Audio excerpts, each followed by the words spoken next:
kriminalidad at korupsyon. Ikaw, Senator Bato, ang kailangan ng Pilipino. Gusto ko pangalagaan ang buhay niyo. Gusto ko ligtas kayo. Taga niyo sa bato. Yes, sir, sa Senado.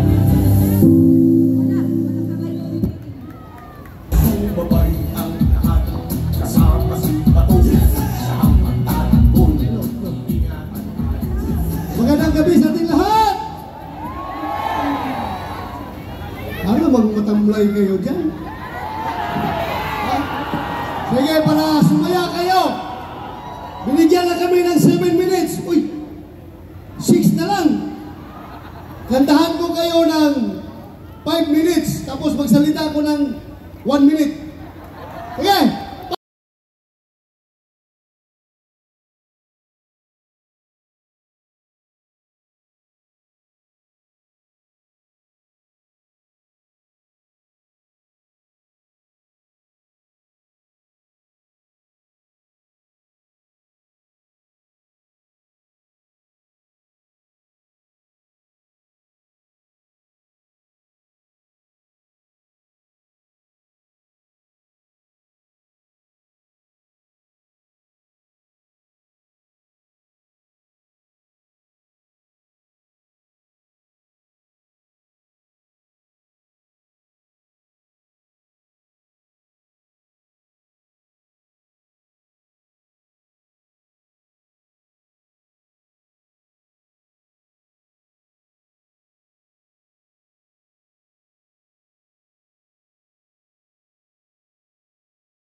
To finish my speech. 2 minutes. Isa lang ang sasabihin ko sa inyo. Kung gusto ninyo na magkakaroon kayo ng Senado na hindi hawak sa liig hindi hawak sa ilong na kung sino man, hindi hawak ng Malacanang, hindi hawak ng ibang branches of government, isang Senado na independente at talagang sinusunod ang doktrina ng checks and balances na magbabantay sa mga pang-aabuso ng ibang branch of government. Wala kayong ibang gawin kundi iboto itong sampung ito, Duterte. Yun lang, wala lang ako ibang sabihin sa inyo. Yun lang ang aking pakiusap sa inyo. Huwag niyong kalimutan, pag kayo'y pupunta, Duterte! Duterte! Duterte! Sa Lunes, pagpunta ninyo sa presinto, isipin nyo palagi. Huwag nyong isipin, pagboto nyo, kung sino yung congressman, sino yung mayor na nagbigay sa inyo ng ayuda. Kalimutan nyo yun. Tira ninyo yun. Ang isipin ninyo sa Lunes, pagboto ninyo, ang kinabukasan ng ating bansa. Ang kinabukasan ng mga sumusunod na henerasyon na dapat sila ay hindi mga nganib sa problema ng droga, kriminalidad at korupsyon. Yun lang talaga pag-iusap sa inyo. I am not even campaigning for myself. I have to campaign for the future of this nation.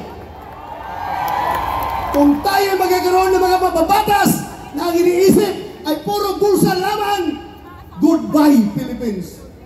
Pero kung ayaw nyo mag-goodbye sa Pilipinas, ang solusyon dyan, itong nasa likuran ko, Duterte! Maraming salamat! Magandang gabi sa ating lahat! Maraming salamat po, General Bato, General Rosa! Yung susunod natin, alam niyo ba, may bisyo. Yung susunod natin, may bisyo. Sandali lang, lilinawin natin. Kilala ko tong taong ito. Kung ako yung bad boy, ito yung good boy, si Kuya Ipi yung... Sabi na, huy, andyan asawa ko. Tawagin natin, ang taong nagbaba ng gobyerno sa taong bayan, ang naglapit ng tulong ng gobyerno sa taong bayan, Ang bisyo ay ang magserbisyo. Senator Bongo! Inyong Pilipino na ang nakatira ng serbisyo at malasakit sa ang sulok ng bansa, bagyo, sunog, lindol, ano ka man sa ulan. Si Senator Bongo, Mr. Malasakit, bisyo ang more serbisyo. Balik sa Senado. Gusto nyo ng may totoong malasakit, Senator Bongo. Inuuna ang serbisyo para sa Pilipinas. Senator Bongo, bisyo ay more serbisyo. Mr. Malasakit, Senador Bongo, bisyo ang magserbisyo. Senador Bongo, tayo'y magbongo-bongo sa Senado. 28 ang kanyang numero. Magandang gabi po sa inyo lahat. Assalamualaikum sa mga kapatid kong Muslim, sa mga kapatid kong Bisaya, mayong gabi, madyong gabi, sa mga Ilonggo, mayong gabi sa inyo, mga parinti ko man ang mga Ilonggo. Ako po'y maray na gabi rin po sa mga Bicolano na ibang Malem, sa mga kapatid kong Pilipino, magandang gabi po sa inyo lahat. Kanina po, papunta ako rito, galing po ako doon sa isang invitation rin po. Maraming lumalapit, nagpapasalamat. Sabi ko, wag ko kayong magpasalamat sa akin. Ako po ang dapat magpasalamat sa inyo dahil binigyan niyo po ako ng pagkakataon na makapagserbisyo po sa inyong lahat. Maraming salamat po. Hindi ko sasayangin yung tiwalang binigay niyo sa akin. Hindi po ako politiko na mangangako sa inyo. Gagawin ko lang po ang aking trabaho para sa Pilipino dahil bisyo ko po ang magserbisyo sa ating mga kababayang Pilipino. Meron lang po akong pakiusap sa inyo. Unahin ko na lang po ang mga kasamahan ko. Please lang po. Kung mahal nyo si Tatay Digong, kung mahal nyo ang Pilipinas, pakiusap ko po sa inyo, tulungan po natin ang Duterte, mga kababayan ko. Bibilisan ko na lang po. Unang-una, Attorney Jimmy Bondoc, isa sa naghikayat kay Pangulong Duterte na tumakbo siya bilang Pangulo. Ayaw niya sana tumakbo noon, pero ito si Jimmy, kumanta siya ng takbo. Abogado, asset ito, at sana'y maging kasama ko sa Senado, Senator Jimmy Bondoc. Palakpakan po natin. Second, and of course, ang aking seatmate, 24 years na kaming magkaibigan, magkasama, kumpare, tested ito. Talagang asset ito at hindi magiging successful na labanan po ang kriminalidad at hindi magiging successful ang administrasyon ni Pangulong Duterte kung hindi dahil kay Senator Bato de la Rosa. Palakpakan po natin, please, tulungan po natin. Pangatlo naman po, mamaya na, ako yan. Pang-apat, sino ba susunod? Attorney J.B. Hinlo. Abogado, Commissioner ng PACC, USEC ng DILG, representative po ng mga Ilonggo. Ako, damo ko sa mga parente sa Iloilo. Mga Tisoro po, Batanggenyo yan, ang iba ay Ilonggo. Ang representative ng Ilonggo, Attorney J.B. Hinlo, palakpakan po natin, tulungan po natin. And of course, meron rin tayong representative ng Ilocano. CESA Chairperson, Abogado, Secretary, Political Advisor po sa Luzon, Attorney Raul Lambino. Palakpakan po natin. Please, tulungan po natin ang ating kapatid na Ilocano. And of course, next, ang ating mga guest candidates, classmate ko sa Kongreso, sa Commission on Appointments. Magaling, talagang busisisiin ka. Hindi po ito malulugi ang gobyerno pag nandiyan dyan po ang magaling. Isa sa aking hinahangaan na congressman po sa buong Pilipinas. At gusto kong maging kasama. Long overdue na po ito sa Senado. Please lang po, Senator, Congressman Dante Marcoleta. Palakpakan po natin. And next, bakit ka nagtago dyan sa likod?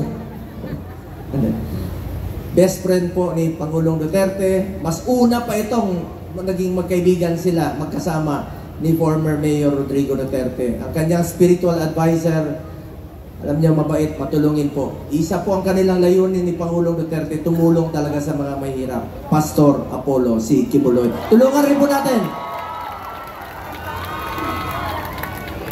Okay, pabalik yan.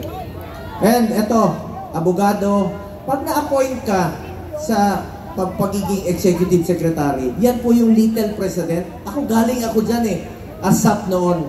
Ibig sabihin, magaling, matalino ka. At asset po ito sa ating gobyerno kung sakaling maging senador. Senator Vic Rodriguez. Palakpakan po natin. Please, tulungan rin po natin. Ito naman po ang aking kaibigan. Nagawa na niya ang lahat sa buhay. Multi-awarded actor. Isa lang po ang nakaikot na rin po siya sa buong Pilipinas. Alam niya ang naging problema sa ating bansa. Lalong-lalo na po sa baba, sa grassroots level. Tulungan po natin. Long overdue na rin po ito kasi 71 years old na siya. Pero may asim pa ito. Parati kong naaamoy kasi magkasama kami. May asim pa talaga. At ngayon, ang ating Mr. Epektibo sa Senado. Mr. Epektibo, Ipe Salvador! Naikot na rin po niya ang buong Pilipinas, mga kababayan ko. Last but not the least, kailangan rin natin ng doktor sa Senado. Sinong mga marites dito? Sabi ko, mas maraming marites dito.